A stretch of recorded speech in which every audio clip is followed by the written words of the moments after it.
So, things have happened. I am working again. So, my schedule is changing. Just a little bit. I wasn't able to get an upload on Thursday, so this is on a Friday that I'm recording this, and I'm going to get it out on a Friday, but this is meant for Thursday, and things are going to keep that way. My upload schedule is just changing a little bit, but I'm still going to be keeping up with everything. My schedule is pretty much still the same. I'm just working later in the nights and won't be home until later in the morning. But I will still get uploads out every single day as much as I possibly can. So, without further ado, I got 2 uploads coming. AEW review, which I'm doing right now. And then I also have the NJPW Resurgence predictions coming out after this one. I don't know which one's going to be uploaded first because of the speed of my internet and my phone. But it is Friday morning, 12:48 a.m. I'm recording this for a second time because my phone cut off. But it was meant to come out on a Thursday, so it was Thursday. It's Friday. You know what that means. AEW review for Wednesday, August 11, 2021. On the week of the very first Rampage episode. We started off with MJF cutting a promo in the beginning of the show saying he's already beaten Jericho again and again, and the labors of Jericho had made for great TV. And he's feeling bad for him. And then he praised Wardlow, and if he beats Wardlow, although he's been through it all, MJF is still better than him, and he knows it. And then MJF had a subtle little diss at Wardlow, saying how you almost beat Cody in the cage, because Wardlow said he's almost sure going to beat Jericho tonight. We'll see. Then we had started with a 6-man tag, Dante Martin and the Sydal brothers versus the Elite, which was the Young Bucks and Kenny Omega. Great match. It was a good way to start the show, but I have this one thing to say. Call me old school, but I don't care. Dante Martin is a great athlete. 20 years old, is a Showtime performer, but that's it. That's the problem. He's all flips but no substance. He's good at dives. He's good, but the dives and the flips all around the ring with little ground substance, that's going to slow him down. And you can call me old school. Like I said, call me old school. Behind the times, call me Jim Cornette in the comments. I don't care. It's not really wrestling. It's not the wrestling that I enjoy. And sure, it's today's wrestling, but not really. It's not really wrestling. And let's keep it real. It was a good way to start off the show, though, for sure. We got Christian Cage interrupting Callis while he was on the mic in the Elite, which led to Jurassic Express coming out, which Christian then led to saying that him and Jurassic Express were going to get their title matches, but this was overshadowed by CM Punk chants and, of course, a whole bunch of boos because a lot of people wanted Hangman Page versus Kenny Omega, which should have been the all-out main event. They're missing a huge opportunity. Of course, you don't want to overlap 2 things with one. You don't want to overlap one thing with another. But, come on, if the other thing doesn't happen, you missed out on a huge, huge opportunity for this one thing. That's just me. That's really just me how I feel. But overall, it was still a good segment. We got a little lead up to All Out. And then Christian cut a little bit of a side piece saying he talked with Tony, and then Impact officials got the more, saying that the AEW title is on the line. But the Impact title is also on the line at this Friday's Rampage, which is going to kick off the show, Kenny Omega versus Christian for the Impact World Championship. Actually, not a bad announcement, I will say. I'm kind of excited to kind of watch that show, for sure. To kind of watch the show and at the same time watch the match. Because I believe this match, even though it's going to happen 2 weeks apart, is actually going to be very exciting to watch, for sure. I don't think they're really going to keep things fresh leading up to All Out, for sure.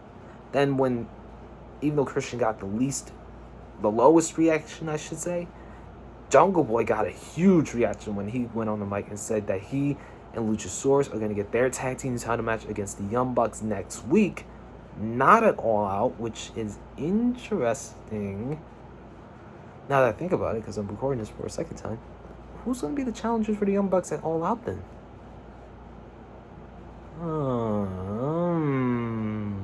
Rematch? Lucha Bros versus Young Bucks? I don't know, but kind of interested. And then Kenny killed the vibe with him trying to figure out they were chanting for a Jurassic Express theme, or saying no to the booking, which is they were singing to Jurassic Express theme. Sorry, Kenny, but that song is over. We then got a recap of Malachi Black versus Cody, with Malachi Black saying, is he the bad guy in the story? And then speaking some riddles in between, which was actually pretty cool. He who speaks the truth is labeled the fool. Cody is lonely because he surrounds himself with people, but Malachi is lonely because he is in solitude, because of solitude. And then the volume of the voice is low. That's when you know you were talking with God. Malachi Black is so good. Why did you do this, WWE? You released him. Jesus Christ. And then we got a special look into Roads to the Top, which is a reality TV show based on Brandy and Cody's life. Total Bellas and Divas much? No, please. You've got a recap of the TNT title match with not Rusev. Jesus, WWE is in my mind really well, isn't it? With Miro saying he was told to forgive and afraid and scared, and if you live and die for AEW, then prove it. Fuego with a Soul is going to get his title match on Rampage, and if he wins, he gets a contract. Not going to happen. Definitely not going to happen. Definitely not going to get that. Definitely not going to get that contract, even though he's probably going to get a contract anyway. We then got Daniel Garcia versus Darby Allin, which was a really good match for sure. It was a nice showing for Daniel. He's very good in the ring and on the mat as well. The opposite of Dante Martin. Somebody that's not full of flips, but at the same time has a good ground substance. Very good. Has a future. But Darby won, of course. And then 2.0 tried to attack Sting. That didn't go well, did it? No, it didn't. Which led to a tag team match for next week on Dynamite. That Triangle's backstage and said they're tired of Andrade. The Lucha Bros want Andrade, but Pac says he's got him, which will lead into a future segment into the show. But Pac says he wants Lucha Bros to focus on the tag titles, which is fair.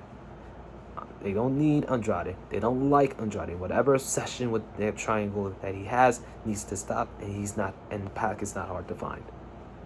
Sure. I'm excited for this.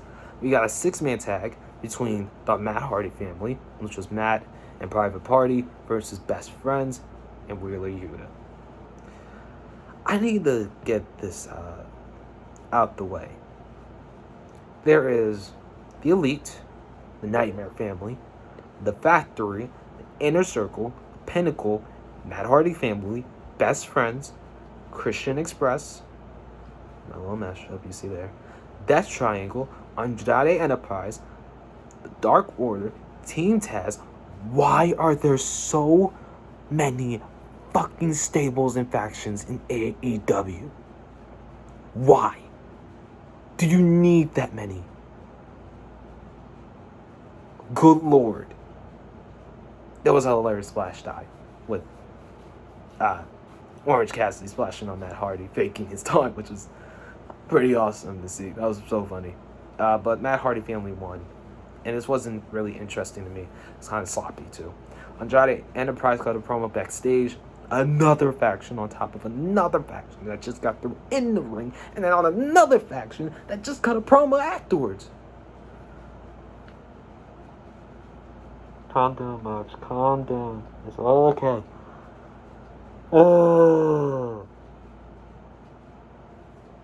Andrade Enterprise got a promo backstage, which led to Pac versus Andrade being set for All Out, because Andrade is saying that Pac is very ungrateful, and Chavo laid out a challenge. We then got Private Party and FTR cutting promo. I have a promo package recap with a Pride and Powerful saying every time we face adversity, we face it head on, but you get your scar, you get your blood, wrap that shit up, and finish the match. And the coming for blood ain't going nowhere. Great promo. Nyla Rose and Chris Statlander was a nothing match for the women's division, in my opinion, but Chris Statlander won with a beautiful 450 splash. For someone for her size and her athleticism is amazing. Very amazing. And Vicky Scream is still a supersonic attack like a Pokemon. Jesus Lord. The Young Bucks cut a promo, but that was cut off by Jurassic Express with a block and a finish. Not bad. And then we got Britt Baker and Red Velvet cutting promos, saying how each other has rose to the top, but at the same time, they're going to walk out as the women's champion. One of them is going to retain, the other one's going to win the title. Britsburg, not bad, but then again. And then Red Velvet attacked Britt in the ring, which was a little bit of a lead up to the main event, apparently, of Rampage. Not bad. I don't mind it. Don't mind it. I don't mind the main eventing. We then got a match between... We then got Ricky Starks and Brian Cage cutting a promo, with them apparently having an FTW match, FDW title match coming up soon.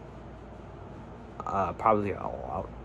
Then we got an Impact title match, which was the Good Brothers versus the Dark Order. Kind of undermines the purpose of what the tag match was 2 weeks ago, I believe. Yeah, 2 weeks ago. Undermines it deeply because they weren't going to get a title match to begin with, the Dark Order, and then they just get one from the Good Brothers. Good match, but it was a predictable outcome. Of course, the Good Brothers were going to retain against the Dark Order, and it was a little subtle storytelling of the rest of the Dark Order not showing up, with Evil Uno and Silver just being there, and Colt Cabana being at ringside. But Kaz came out, the Elite Assassin, because they broke up SoCal Uncensored. The shame. Camille cut a promo introducing herself and talking about how she was going to retain her title. The Factory then came out to cut a promo after how Tony should apologize to them, but it will take too much time. And then they attacked Tony's son Nick, which led to Paul White actually showing up and taking out one of the members of the Nightmare family, with QT Marshall apparently getting some TV time. A lot of people like QT Marshall for some reason. Got a Rampage rundown, a rundown of next week, a recap of Joey's heel turn, and then the fourth labor of Jericho. I forgot this match was going to happen. How come there was really little to no build during the show for this match? Like how it was for the others. Like, I completely forgot that this match was happening. I was like, what other match is really on the card? And then I realized, oh, they just showed it on the screen. Jericho versus Wardlow. And of all the matches, this was the weaker one out of the labor matches, for sure. And it felt disorganized and confusing with just power bomb after power bomb after power bomb. Wardlow dominated. Didn't capitalize at all on so many power bombs when he could have. But obviously you want to tell the story of Jericho versus MJF. Of Jericho worked hard to get to MJF. Anyone with the Judas effect, of course, because MJF tried to interfere because Jericho got a little bit of a comeback, which then led to the Pinnacle, which was Shawn Spears and Wardlow and MJF attacking Jericho. Sammy Guevara came out for a save, then Jake Hager came out for saves, then MJF got on the mic for a promo saying that next week there's going to be no Judas effect or Judas. It's going to be silence, and if he hits the move, he wins. With a little bit of a line saying, you haven't met your match, you met your successor. Or you haven't just met your match, you met your successor. What was this show? Oh, man. What was this show? I believe this show is firmly focusing, the company is firmly focusing towards Rampage with little focus on Dynamite the last few weeks, obviously. Because Rampage is set to be this week's Rampage, and next week's Rampage is set to be two huge shows in one. So it's like, which one do you really want to build towards? Which show do you really want to focus on, Dynamite or Rampage? Obviously, the focus is on Rampage, and little focus is on Dynamite. So this is why it felt like it was just a weak one. Another weak show, for sure. Another elitely average 3 out of 5. Although next week looks enticing, and All Out is set for a huge night in Chicago as well. And Rampage looks to be okay. They just don't literally have any focus on Dynamite at the moment. So 3 out of 5 elitely average. Let me know what you thought of Dynamite in the comments down below. I will be looking, of course. I can't believe I am so close to 100 subs. Man, I really can't believe I'm close to 100 subs. That is amazing. I thank you all so much for supporting me. And of course, the upload schedule is so janky, but deal with me as much as you possibly can. I will try to do its best to get reviews out as fast and as... What's that word? I can't think of the word. As fast and efficient as possible. I will try my best to be efficient with the upload still. Still got one more upload to do for tonight, which is the prediction video for NJPW Resurgence, so tune into that. Other than that, like, comment, subscribe, turn on your post notifications. I will be uploading videos throughout the week and including next week for sure. And SummerSlam weekend is next week with so many things happening. And I'll be trying to watch as many shows as I can throughout that time period. No NWA as of yet. Once I get to the episodes of NWA, and once I get the time again, I will be getting to reviews for NWA. But I will be watching Powerr for sure. The first women's NWA pay-per-view for sure should be an exciting one. Thank you all so much. And I will see you all in just a couple of hours. But if you don't tune into this video, different quality, same phone, same recording. So if I don't see you all in a couple of hours, and if you tune into this video a little late, I will see you all on Saturday for SmackDown and Rampage reviews when I come home, when I watch it over. I'll be home late, but I will still get the videos up as soon as possible. Thank you all. Stay safe. Get vaccinated. Put your mask on. The mask mandates are coming back. But we can all avoid this by just getting the vaccine. Just get the vaccine to protect ourselves and protect ourselves from everyone else. Love you all. Have a blessed one.